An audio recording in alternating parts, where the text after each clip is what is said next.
Guk urte guztia nahi dugu aprobetxatu, 2024ko urte guztia nahi dugu aprobetxatu ospatzeko klubak egun urte egin ditxula. Eta horretarako hainbat ekimen, hainbat ekintza prestatzen ari dira batzorde guztietatik Jota Fuego eta benetan lan handia etzen.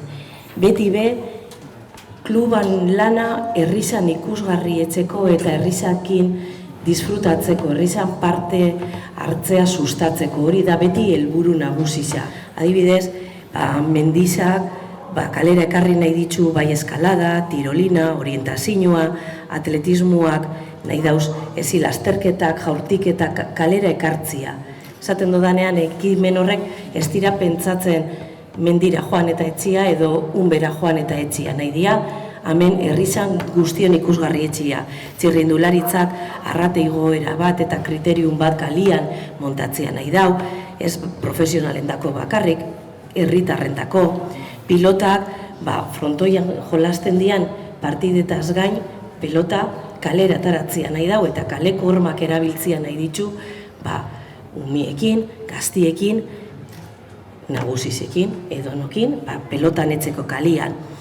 Euskal Jaizan be parte hartzia ireki nahi da, eta urtietan ibarren ibilidian dantzari eta txistulari guztierin jake deialdiza, urten Euskal Jai berezi honetan be partu hartu deixen, eskuazak oso ekimen berezi eta potente badaka eskutartian, eta beste gauza batzuk, zai hauak baldin badia be kalera urtetzia, urpekaritza ere badabil hor lanean bere ikusgarritasunerako, zeakea bebai, argazkilaritza beti dago kalian, eta urten asko ikusiko ditugu ekintza guztietan, artxiboak jarraitzuko dau lanean, proiektu berrizekin, eta besteri barik, esan urte hau 2024 hau, danok elkarrekin disfrutatzeko eta ekintzak aurrera eramateko urtia dala.